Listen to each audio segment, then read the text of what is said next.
नमस्कार दोस्तों, आप सबका मेरे इस YouTube चैनल मंच डॉक्टर देवेंद्र सेहरा शो पर स्वागत है, जिससे आप जुड़ चुके हैं और उसके लिए आप सबका धन्यवाद। आज का विषय हमारे गुफ्तगू का, हमारी डिस्कशन का रहेगा, क्या हर किस्म की डायबिटीज़ जो है वो प्रेसिपिटेट हो सकती है दूध पीने से, ख़ास किस्म का दूध पीने से। ये विषय इसलिए ज़रूरी आया क्योंकि मेरे एक लिसनर ने मेरे से एक सवाल पूछा कि ये टाइप 2 डायबिटीज़ क्या होती है, और आप तो दूध से टाइप 2 की बात कर रहे हो, ये टाइप 2 का क्या मतलब है। पहले तो मुझे इस सवाल पर थोड़ी सी इरिटेशन सी हुई, फिर बाद में लगा कि ये तो बिल्कुल सही है। जब मैं YouTube चैनल बनाने की सोचता था और मैंने YouTube पर देखता था कि माइक क्या हो, तो उसमें होता था कि USB पोर्ट ये वाला लो, C पोर्ट ये है। ना मुझे C पोर्ट का पता होता था, ना USB पोर्ट का पता होता था, और जो बोलने वाले होते थे, जो YouTube पर इंस्ट्रक्शन दे रहे होते थे, वो टेकन फॉर ग्रांटेड ले लेते थे कि सुनने वालों को USB पोर्ट भी पता है, C पोर्ट भी पता है, और मेरे को बिल्कुल नॉलेज नहीं थी। और वही बात मेरे अपने प्रोफेशन में है कि आप सब लोगों को मैं टेकन फॉर ग्रांटेड करता हूँ कि डायबिटीज़ टाइप 2 क्या होती है सबको पता है, तो इसके लिए मैं माफ़ी चाहता हूँ। तो मैंने एक वीडियो बनानी ज़रूरी समझी जिसमें मैं डायबिटीज़ के वेरियस टाइप्स जो मोटी मोटी हैं वो आपको बता दूं, और कैसे दूध पीने से हर किस्म की डायबिटीज़ बढ़ सकती है। ये मेरे आज का विषय होगा। तो इससे पहले कि मैं आगे बढ़ूं, मेरी आपसे एक रिक्वेस्ट है कि मेरे चैनल को सब्सक्राइब कर लो और इसको लाइक कर लो अगर आपको ये कंटेंट समझ आता है और अच्छा लगता है, क्योंकि जैसे मैंने अपने पिछले वीडियो में कहा था कि आपकी सब्सक्रिप्शन और लाइक्स मुझे हौसला देती हैं कि मैं आपसे बात करूं। और दूसरी बात यह कि इसको एंड तक देखना, ताकि आपकी नॉलेज काफ़ी बढ़ेगी। हो सकता है आपको या आपके परिवार के लोगों को मेरी इस बात से फ़ायदा हो। अब डायबिटीज़ जो है वो 3 किस्म की मेन मानी जाती है। एक होती है टाइप 1, एक टाइप 2 और एक जेस्टेशनल डायबिटीज़। टाइप 1 डायबिटीज़ क्या कहते हैं, ये 2 किस्म की होती है।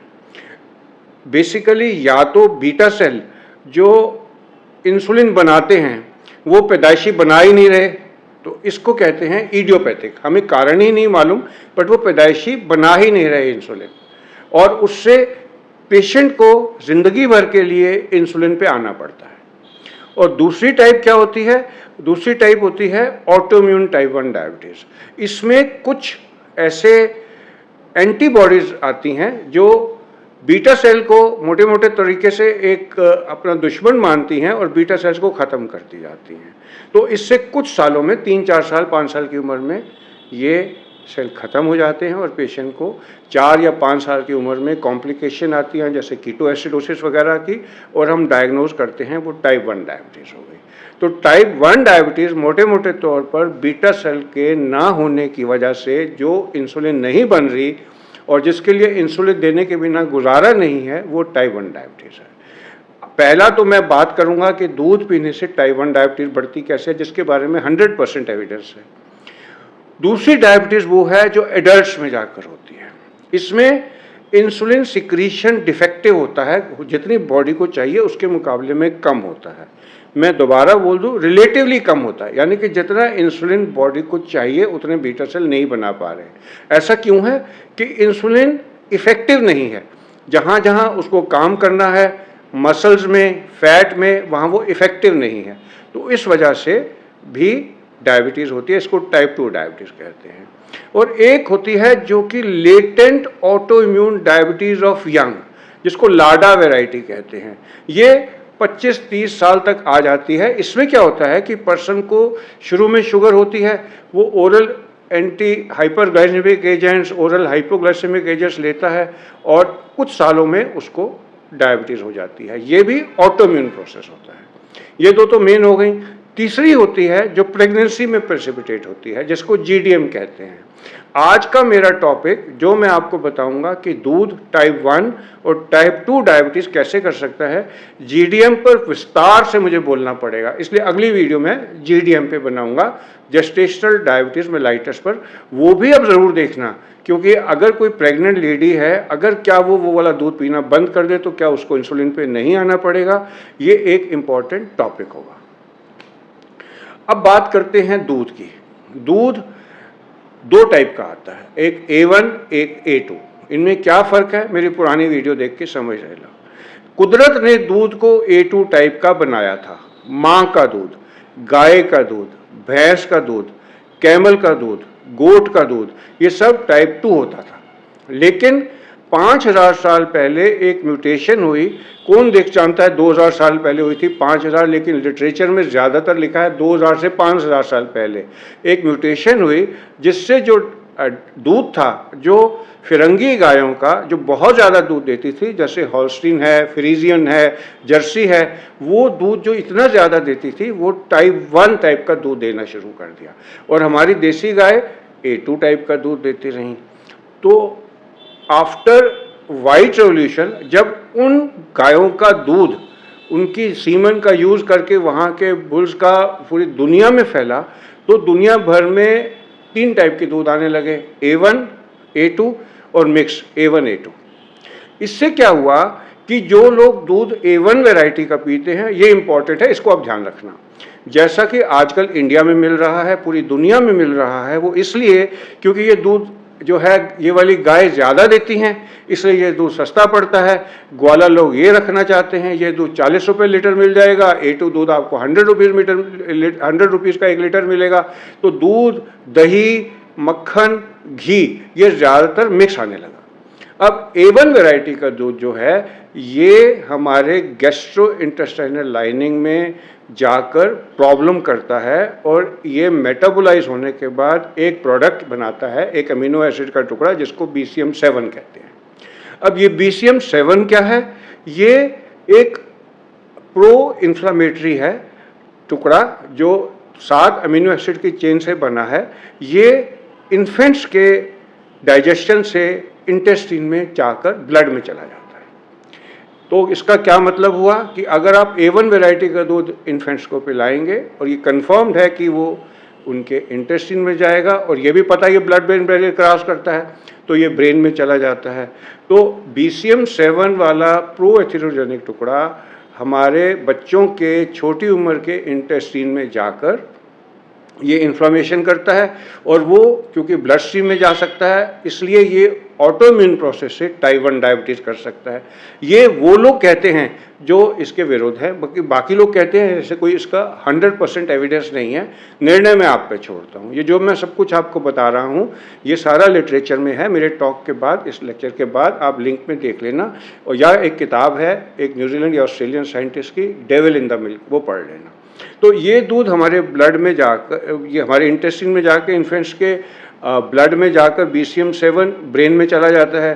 ब्रेन में पॉन्स के ऊपर ये रेस्पिरेटरी सेंटर को सप्रेस करके एक condition sudden infant death syndrome कर सकता है, ये लोग कहते हैं कुछ स्टडीज़ में, और ऐसा बड़ा रेयर है, बट ये उन्होंने इसका कारण एक ये बताया सडन इन्फेंट डेथ सिंड्रोम का, जिसका अब तक कारण नहीं समझ आता था।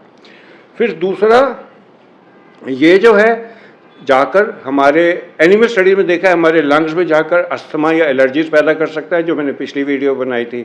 और ये प्रो एथिरोजेनिक है, इसलिए कोलेस्ट्रोल वगैरह को बढ़ाकर ये एथिरोमास प्रेसिपिटेट कर सकता है। अगर ब्लड में चला जाए तो बाद में बड़ी उम्र में भी साइकेट्री प्रॉब्लम कर सकता है, स्किज़ोफ्रेनिया कर सकता है, ऑटिज़म की प्रॉब्लम कर सकता है। ऑटिज़म पर मैं बाद में एक वीडियो आपको बनाकर बताऊँगा।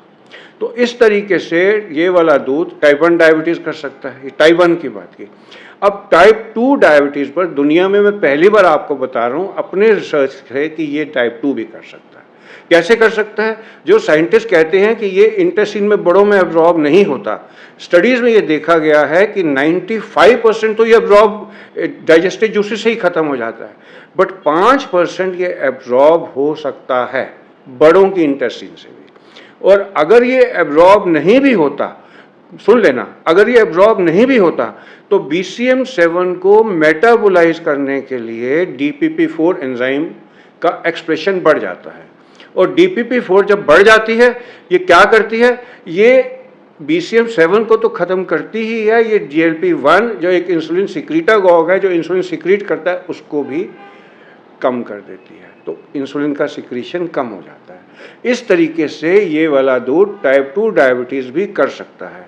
ये मैंने माना कि ये बड़ों में इंटेस्टाइन से ब्लड में एब्जॉर्ब होने का अब तक कोई एविडेंस नहीं है, चलो मान लिया, लेकिन ये तो सच है कि BCM7 की वजह से इंटेस्टिनल लाइनिंग में इसको एब्जॉर्ब करने के लिए DPP4 बढ़ता है, और DPP4 के बढ़ने से वो तो ब्लड से एब्जॉर्ब होता ही है, तो उसके एब्जॉर्ब होने से जब ब्लड में DPP4 बढ़ता है तो इंसुलिन सिक्रीशन करने वाले इंक्रेटिन हार्मोन्स को ये कम कर देता है। इस तरीके से टाइप 2 डायबिटीज़ करने में भी ये मदद कर सकता है। ये बात चाहे अभी तक एक्सपेरिमेंटल है, स्टडीज़ में आया नहीं है, लेकिन ये एक शोध का विषय है, एक सोचने का विषय है, क्योंकि बिलियंस ऑफ डॉलर्स A1 दूध प्रोड्यूस करने में भी अनजाने में खर्चा हो चुका है, तो इस पर बात कौन करेगा। ये एक मोटा विषय था, इम्पोर्टेंट विषय था, जिसके बारे में जागरूक होना ज़रूरी है। तो मेरे अपने विचार में जो A1 वैरायटी का दूध है, ये ऑटोइम्यून प्रोसेस इनिशिएट करके यंग इन्फेंट्स में एब्जॉर्ब होके टाइप 1 डायबिटीज़ कर सकता है, और ये टाइप 2 डायबिटीज़ DPP4 का लेवल जो BCM7 को डाइजेस्ट करने में यूज़ होता है, उसका एक्सप्रेशन बढ़ाकर सिक्रीटागॉग्स को कम करके, इंक्रेटिन हार्मोन्स को कम करके टाइप 2 डायबिटीज़ कर सकता है। तो इसके बाद बात आई GDM की। तो GDM या जेस्टेशनल डायबिटीज़ हर प्रेग्नेंट औरत को जानना ज़रूरी है, और मेरी राय में अगर कोई भी प्रेग्नेंट लेडी A1 दूध छोड़ के A2 दूध पिए तो वो सेफर रहेगी। अब A1 दूध जो है वो केवल गाय में मिल रहा है, अगर आप कैमल का दूध पिएंगे, अगर आप गोट का दूध पिएंगे, अगर आप बफेलो मिल्क भैंस का दूध पिएंगे, तो उसमें ये इशू ही नहीं आता, क्योंकि माँ के दूध जो A2 वैरायटी का होता है, इनमें भी A2 वैरायटी का ही होता है। शायद इसीलिए हमारे एक साइंटिस्ट हैं डॉक्टर अग्रवाल, जो कैमल मिल्क पर खूब रिसर्च कर रहे हैं राजस्थान में, उन्होंने दिखाया है कि कैमल मिल्क पीने से डायबिटीज़ का इंसिडेंस कम होता है, और राजस्थान में डायबिटीज़ का इंसिडेंस मिनिमम है, क्योंकि वहाँ पर गाय के दूध से ज़्यादा कैमल का दूध भी पिया जाता है, और सिर्फ कैमल का ज़्यादा पिया जाता है। इसलिए मेरी तरफ से तो ये है कि ये भी एक एविडेंस हो गया कि ये वाला दूध जो है, जो A2 मिल्क है, ये डायबिटीज़ का इंसिडेंस कम करेगा।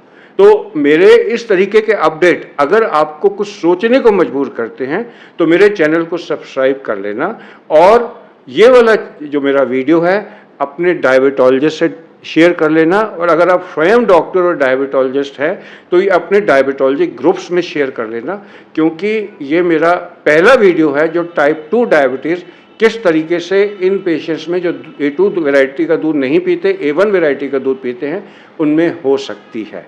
तो आज के लिए बस इतना ही। आपका मेरे साथ इतनी देर जुड़ने के लिए शुक्रिया, और आपसे मैं जल्द ही मिलूँगा, और आपका मेरे को इतना टाइम देने के लिए शुक्रिया। अगर आपको मेरा कंटेंट पसंद आया तो मेरे चैनल को सब्सक्राइब कर लेना। शुक्रिया।